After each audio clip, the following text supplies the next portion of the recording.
Hello बच्चों, let's read this question.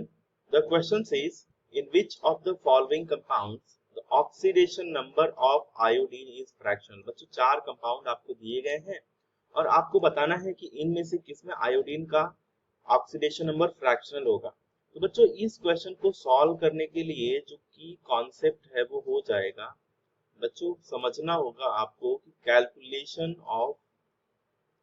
Calculation of oxidation number कैसे किया जाता है। Calculation of oxidation number. अब बच्चों पहले ये समझ लो कि ऑक्सीडेशन नंबर क्या होता है। अब अगर ऑक्सीडेशन नंबर की मैं बात करूं आपसे, तो बच्चों अगर मान लीजिए कोई भी कंपाउंड फॉर्म होता है, जैसे फॉर एग्जांपल यहाँ पे IF3 ही है, तो बच्चों IF3 को फॉर्म करने के लिए यहाँ पे आयोडीन कितने नंबर ऑफ इलेक्ट्रॉन लूज करेगा या कितने नंबर ऑफ इलेक्ट्रॉन्स गेन करेगा, वही इसका ऑक्सीडेशन नंबर होगा इस पर्टिकुलर कंपाउंड में। तो हम कह सकते हैं it is the number of electrons और नंबर इलेक्ट्रॉन्स लॉस्ट और number of electrons gain in any chemical combination to form any compound. ठीक है बच्चों, ये आपका ऑक्सीडेशन नंबर हो जाएगा।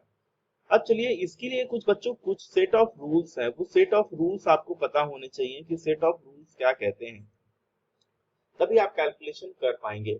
अब जैसे बच्चों इस क्वेश्चन को सॉल्व करने के लिए जो रूल आपको पता होना चाहिए वो ये पता होना चाहिए कि जो हैलोजेंस होते हैं, हैलोजेंस बच्चों इनका जनरली ऑक्सीडेशन नंबर जो होता है वो हम लेते हैं -1।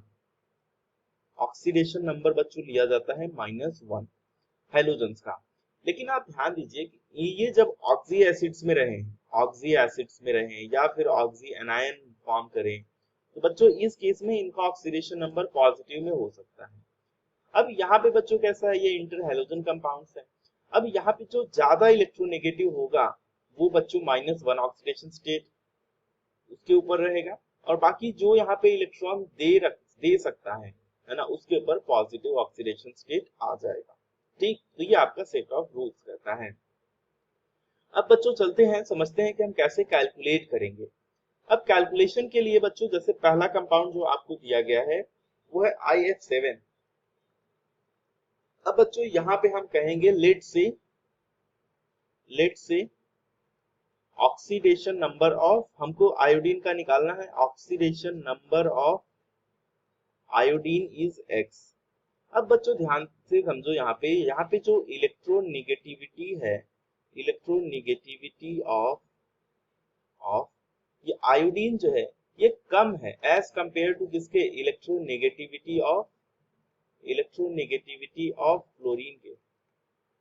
तो बच्चों इस केस में क्या होगा, ये फ्लोरीन जो है, ये फ्लोरीन और आयोडीन के बीच जो बॉन्ड होगा इसमें फ्लोरीन इलेक्ट्रॉन्स को अपनी तरफ खींच लेगा, जिससे यहाँ पे फ्लोरीन के ऊपर -1 ऑक्सीडेशन स्टेट होगा।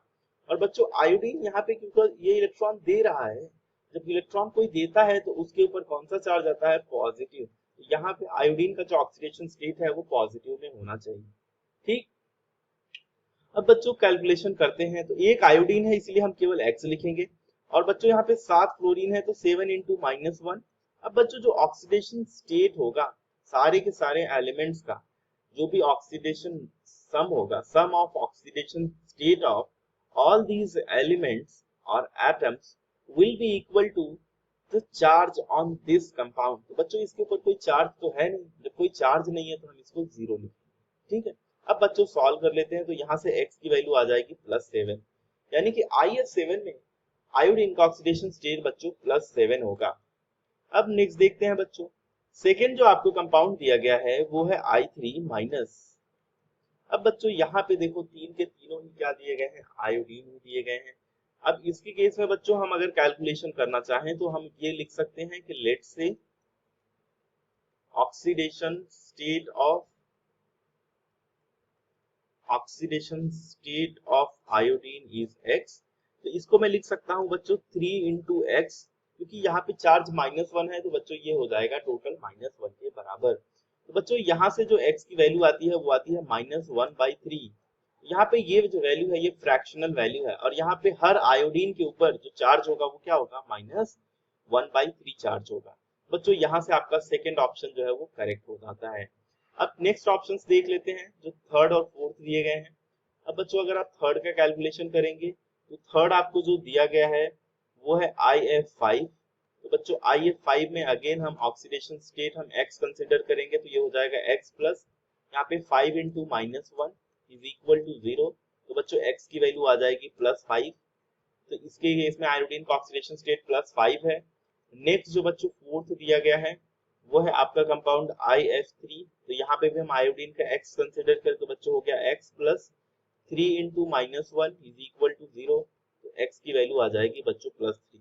तो हमने देखा कि यहाँ पे केवल एक ऐसा कंपाउंड है B जिसमें आयोडीन का ऑक्सीडेशन स्टेट फ्रैक्शनल है, तो इसलिए आपका ऑप्शन बी सही हो जाएगा, बाकी सारे ऑप्शंस इनकरेक्ट हो जाएंगे।